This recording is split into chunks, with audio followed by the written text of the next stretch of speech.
It is our pal Chris Russell, the Rooster. Good What's up, morning, Chris? guys. Good morning, guys. How are you? Hey, Good seeing you on Friday night. Oh, man, I had a blast. Thank you, guys. And it was great to see everybody out there. What an awesome event, right? I mean, just I don't know, just one of those nights where it's cool to do what we do. I mean, there's many of those nights, but it's cool to do what we do when, when you get to see those nights. And I know, JP, you and I were hanging out a little bit after the show, and, some people were still there well after the show. And, it's just, it's just cool. Like, when they actually think, like, I don't know, we're important or something. Hey, Rooster, I was surprised. So there was a portion of the show, EB wasn't there, portion of the show where the boys from Bit Season took the mic and asked some questions that we weren't prepared for necessarily. And What one were of the the questions was about Chris Russell. Yeah. And they had the guys, they asked the question, how many people here have blocked Chris Russell on Twitter? Yeah. And I would have thought zero, but it was like 7 guys raised their hands. Yeah. How'd you take that? That would hurt my feelings. I guess. Let me just say, Valdez came up to me after the show and apologized. And I said, there's no need to apologize. I said, I am the most hated man for whatever reason on Twitter, on X, and maybe on the radio. Hated. You're just easy to kind of tease. Yeah, whatever. I mean, people pick on me, and that's the deal. Stand in line. I have not blocked the Rooster, but I know that JP Finley's pet peeve is anytime the Rooster retweets anything, he tags everybody, and it just drives JP Yeah, Finley I tag things, I hyperlink things, or hashtag things, whatever. The Twitter police is in full effect in our office. I mean, between JP Finley, CK, Grant, I have never seen men care more about what another man does on Twitter and social media than those 3 clowns, okay? Let me just say that. I also want to say JP Flame from this show is my kindred spirit when it comes to Twitter. Every time I ask him, I said, man, do they bust your chops like they do mine? But, because you tag stuff and whatever, and you do all the social. He goes, no. And he goes, if they do, bleep them. Who cares? And I'm like, okay, I wish I didn't care, but I care. Yeah. I mean, EB, more than half the people raised their hand and said they blocked Chris Russell. Wow. I got booed when they introduced me. I got booed by like 90% of the audience. Oh my God, that is hilarious. Yeah, listen, it was bad. I can already tell, like, just from Drab's subtle comment, that I took a lot of shrapnel not being there. I can only imagine, but Russell, just from Danny. But I mean, Danny roasted everybody. No, okay. But Russell is like the easiest guy to kind of tease because he does get so riled up.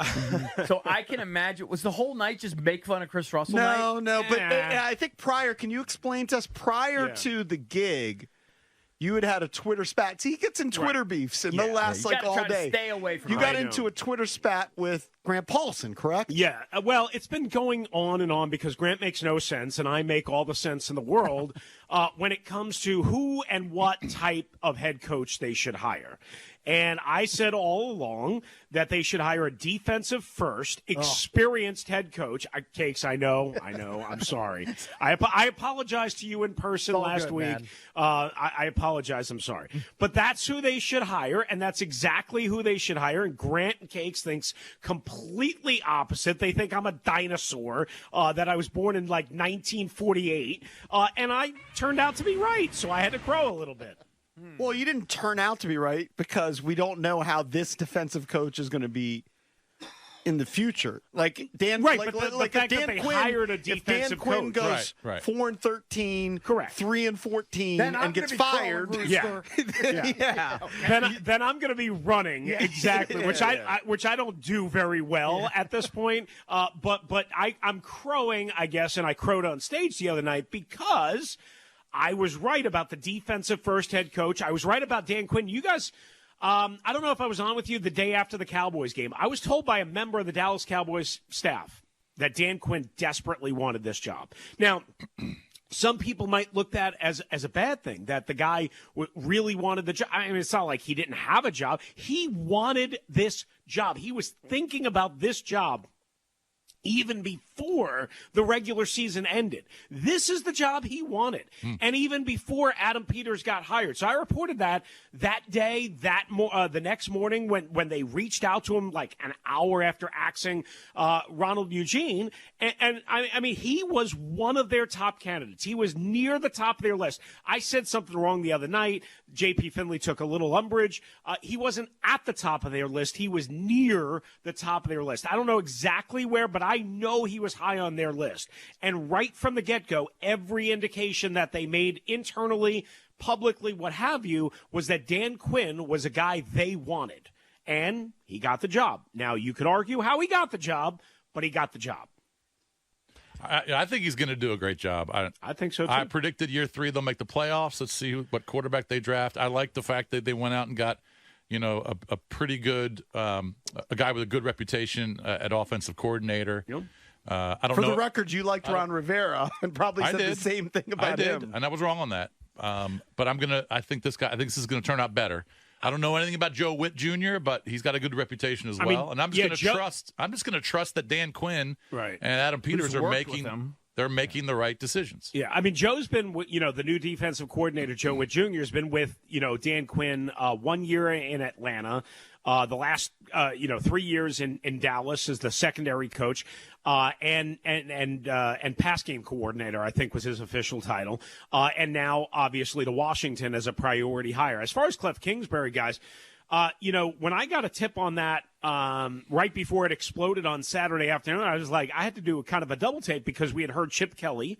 We had heard the guy that I think was number one on their list was the guy that went to New Orleans, Clint Kubiak, Gary's kid, who's with San Francisco in the Super Bowl. And I had heard also Kellen Moore, who wound up going from L.A. to Philadelphia, right? Mm-hmm. So Cliff Kingsbury threw me for a little bit of loop because, A, I hadn't heard his name yet, and B, he was under we thought he was all under a deal with the Vegas Raiders, and then he pulled out of that deal, and he says, "Nope, screw you guys, I'm going to Washington." So, I mean, you take that for whatever it's worth, right? Another guy who had a job, who wound up in wanting to say Oakland, Vegas, not a bad place to be, right? And yet wanted to come to Washington with Dan Quinn. Now, again, what does that tell you? It doesn't guarantee success, but it tells you things are a little bit different, right? No doubt about it. We talked about it before, that people are willing to come here, right? And under the previous regime may not have been. Now. Right. And the thing with Kingsbury, who knows what to believe, but they may have been offering less years on the contract than Washington was. Perhaps. I don't know the contract terms. I mean, I don't think this team is going to be cheap under this regime, but I don't think they're going to be like blowing people away with a 6 or 7 year deal, Jason, to your point. Yeah, right. But I mean, is it reasonable that they offered him 4 years instead of 3 years? Sure. Absolutely. What do you think? What was Dan Quinn making as a defensive coordinator with Dallas? Couple million? Oh, I would. Yeah, I don't know exactly, but I would guess. Let's just say it was 2. Yeah, I would venture to guess somewhere around that. And then maybe a little bit more. Maybe more. Maybe 2.5 or 3. Harris. What do you think Harris is going to pay him? 7? I mean, they were paying Ron 8.5 to run the whole show under a different regime and a different contract. Maybe they pay him 7 or 8. Yeah, I would say 7 is probably somewhere in that range. Give or take, sure. And I would imagine it's a 5-year deal. What I'm curious, I don't know if you guys care, 6-year deal. Right, mm-hmm. That's the going rate for, like, that's almost like the bad franchise tax, like Carolina with Dave Canales, San Francisco way back when they hired Cousin Kyle. Other teams have had to give that 6th year to head coaches, right? So I'm wondering if now the Commanders did not have to pay that. And Seattle gave 6 to McDonald, correct? There you go. So, by the way, it was reported. It was more than that Dan Quinn signed to stay on with the Cowboys in 2023, and you deal between $4.5 to $5 million. Yeesh. Okay. Wow. So way off. Sorry. Yeah, I didn't think it was that I didn't think coordinators made that kind of cash, but I mean, they were obviously very hell-bent on keeping him. And, look, this is another thing. I'm sure you guys have talked about this. Maybe I just missed it. That I was, yelling about. Go figure, me yelling. Last week is, this hurts the Cowboys as much as, I mean, As much as I believe it will help the Commanders, this hurts the Cowboys. And, Quinn will have the opening press conference today, and we may be able to grab him after May. I don't want to promise anything. We're working on that because I'm doing the show from Commanders headquarters. One of the questions you have to ask him is, this hurts Micah Parsons. This hurts Deron Bland. This hurts Trayvon Diggs. This hurts the Cowboys in general. And think about it. It's not only Dan Quinn. Again, it's the new defensive coordinator, Joe Witt Jr. And there's more guys coming. I don't have all the names. There's more guys coming from that Cowboys staff. I think on both sides of the ball. So we got some questions still and some spots to fill out, but that's the one thing that you accomplish here. Again, even though the most important thing is accomplishing the correct head coach. And by the way, I do believe in my heart of hearts, he will be the right head coach. I have never, like they say through Schefter that they never got more unsolicited texts and, people just reaching out. So people surprised. I'm telling you guys, my phone's been on fire. People I know around the league, people I don't even know around the league, reaching out to me, just being like, dude, this dude is the best leader. The leader of men is a little bit over. The best leader, the best galvanizer, the best dude to play for, lead, be around, work around, to be inspired by. And all I can say is this. We all know that building was a little sleepy the last couple of years. I liked Ron, but the building was sleepy, period. All right, so let me just get your opinion on something we kicked around. If you had to rank these three things in terms of order of importance, how would you rank them? Head coach, GM, quarterback. They're all going to be new here. I go GM. So Peter's most important. Quarterback, head coach. Head coach higher down on the list. In that I agree. Threesome. And some would say the owner is, 1 or 1A, so, however you mix that in. To me, the head coach is always the least important, and I think that's how people around the league feel as well. Even though it gets the most notoriety, Adam Peters is in charge of talent acquisition and talent management. That was where things really went wrong under Ron. We all know some of the bad moves, Carson Wentz, William Jackson, but when he kicked Kyle Smith out of here, they were cooking with a little bit of gas might be strong, but they were cooking that first year with some really smart, shrewd player acquisitions. And it didn't cost them a lot of money. Guys like Darby and I'm trying to remember, a couple of other, who was the running back that was always hurt? J.D. McKissick, but they were good for the first year and didn't cost them a lot of money. As soon as he kicked Kyle Smith to the streets, it kind of all fell apart. Not that they never had any good acquisitions, but it was rare. To me, talent acquisition, management, procurement, draft, free agency, street free agency, after the draft, all of that is so, so, so important.